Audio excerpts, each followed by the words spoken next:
अस्सलामुअलैकुम। फैज़ टीवी के साथ मैं हूं साइमा खान। शामिल करेंगे हेडलाइंस। विफाकी वजीर खजाना सेनेटर इसहाक डार ने ऐलान किया है कि हुकूमत 19 रुपए 99 पैसे फी यूनिट के हिसाब से एक्सपोर्टर्स को बिजली देगी। वादा किया था कि एक्सपोर्ट इंडस्ट्री को 9 सेंट पर बिजली दी जाएगी। एक्सपोर्ट इंडस्ट्री को 2 माह 9 सेंट पर बिजली दी गई। एक्सपोर्टर्स के मुतालिबात जायज थे।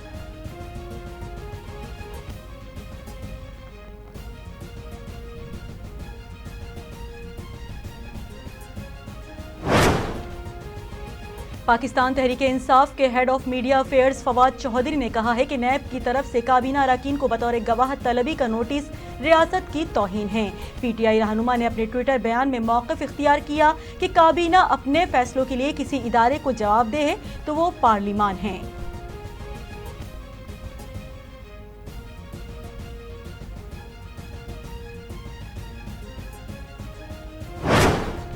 पार्लियामेंट के मुश्तरका इजलास में सदर पाकिस्तान आरिफ अलवी के खिताब के दौरान हुकूमती और अपोजिशन के बेशतर अरकान अपनी नशिस्तों से उठकर चले गए। स्पीकर कौमी असम्बली राजा परवेज अशरफ की जेर सदारत इजलास में पाकिस्तान तहरीक इंसाफ के सेनेटर्स ने शिरकत नहीं की।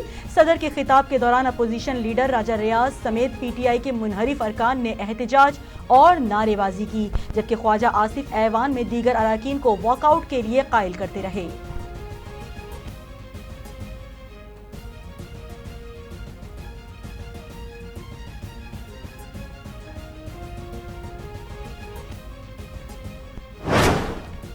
वज़ीर आज़म शहबाज शरीफ का कहना है कि इमरान खान ने रियासत पाकिस्तान के खिलाफ गद्दारी की साजिश की।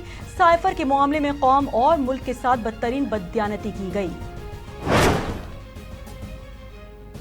Chief justice Islamabad high court justice Athar Minallah ने पीटीआई अरकान के इस्तीफों के केस की समाअत के दौरान पीटीआई के वकील से कहा कि हम आपको 5 रोज दे देते हैं, इसमें मुतमईन करें। आप पार्लियामेंट वापस जाना चाहते हैं, पटिशनर्स बयान हलफी दे दें कि पार्लियामेंट के बाइकआउट की पार्टी पॉलिसी को नहीं मानते।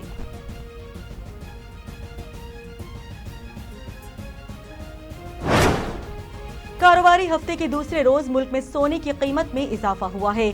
सिंध सराफा बाजार एसोसिएशन के मुताबिक सोने की फी तोला कीमत में 2150 रुपए का इजाफा हुआ, जिसके बाद इसकी नई कीमत 1,48,450 रुपए हो गई। इसके अलावा 10 ग्राम सोने की कीमत में 1,843 रुपए का इजाफा हुआ, जिसके बाद इसकी नई कीमत 1,27,272 रुपए हो गई है।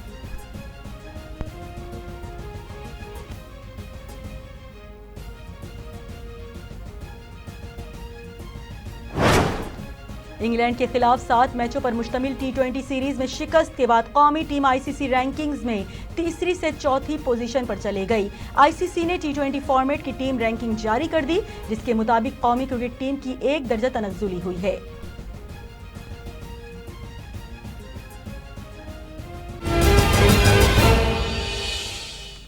हेडलाइंस आपने मुलाहिजा की और इसी के साथ ही न्यूज़ स्टूडियो से फिलवक्त इतना ही। मज़ीद खबरों और अपडेट्स के लिए देखते रहिए फैज़ टीवी।